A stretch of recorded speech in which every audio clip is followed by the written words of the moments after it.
There are the health literacy folks, and they live in one silo. And then we have the cross-communication folks, and they live in another silo, and never the twain shall meet. Now, there are a few that have gotten together, so we got to do something about it. And the good news for you all is that those few who have gotten together and said we need to merge these are almost all in diabetes education. That's where they've realized we've got to come together or this isn't going to work. But we still have a lot of work to do to push these silos together, because there's a body of cross-cultural communication research and a body of health literacy research, and they're not getting together like they should, because we can't exist in silos. We can't do health literacy if we're working across cultures without cross-cultural communication skills. It won't work. It doesn't work. We can't do it. So if we're going to speak to people in a way that they can understand the health information and act on it, we can't do that in a vacuum without culture, or it's just not going to work. And everybody in this room knows that. But researchers haven't quite figured that out. Some of them have, but they were still working on that. Okay, we're still working on that. So we need interventions that integrate cross-cultural communication and health literacy and language, okay? Getting the information in your second language or working through an interpreter, all of these things. So we know that it's important that we merge these silos because cultural and language is inextricably linked to your health literacy, right? We know that culture impacts how we interpret health messages. Depending on the culture I'm from, I'm going to interpret what you're telling me a little bit differently, right?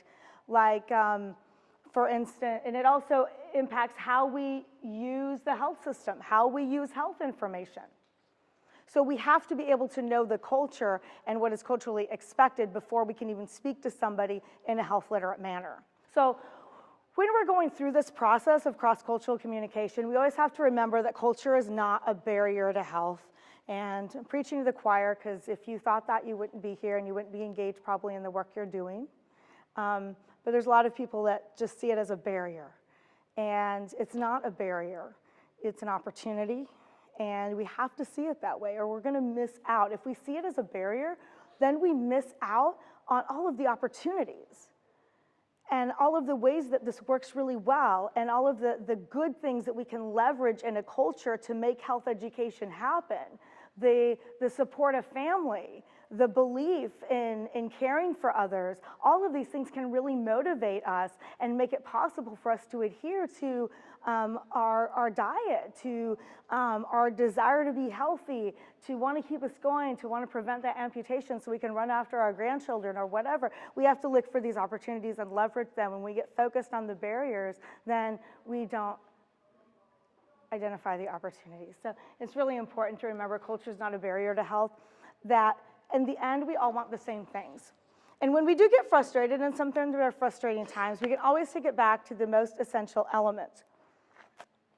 And the most essential elements are that every one of us, regardless of where we live on this earth, where we were born on this earth, we all want the same things, right?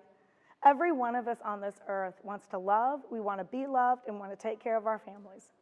And when we get frustrated, we can take it back to those fundamental elements and remember that culture is not a barrier, because at the basis of it, at the heart of it, we all want the same things. And we can always go back to what we all share and build from there.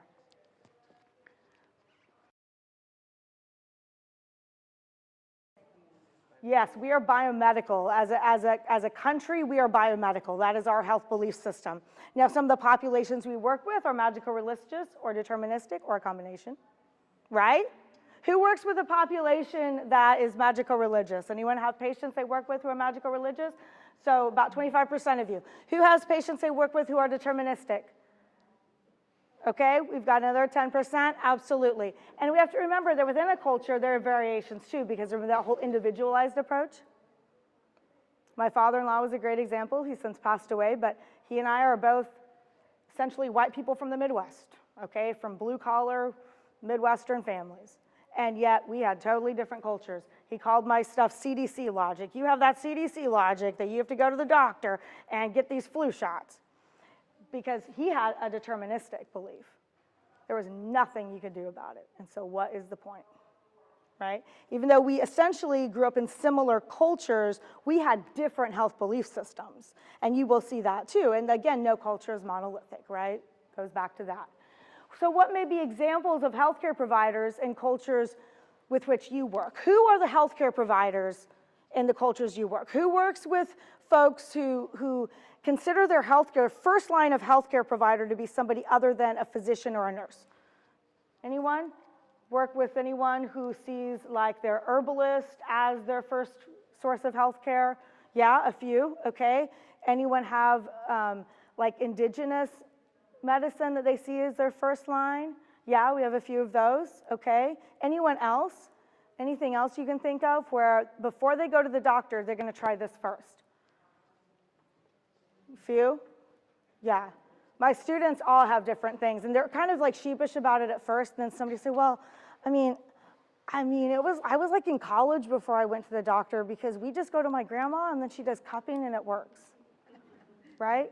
Or we go to my grandma and she mixes us something and I don't know what's in it, but I just know I feel better afterwards. And pretty soon I've got half the class, I've got 30 students saying, yeah, me too. Does your grandma mix that? Yeah, mine does too. And so many people have other ways of accessing health care, right? In the focus groups I told you about that we did as part of to assess uninsurance in our state, we found across focus groups, across income levels, across race, ethnicity, across health insurance status, every one of our focus groups, the first line of healthcare, when we asked the question, where do you go for healthcare? The first response, the most common response we got, Walmart. The most common response among 200 and some participants? Everybody. And so, why? Well, I go there and I look around, try to find something for it because I don't really want to pay money to go to the doctor. And then, maybe there's somebody else in the Walmart aisle looking and I talk to them and, you can get a lot of healthcare at Walmart is what we found out. And it was true. That was their first line of healthcare.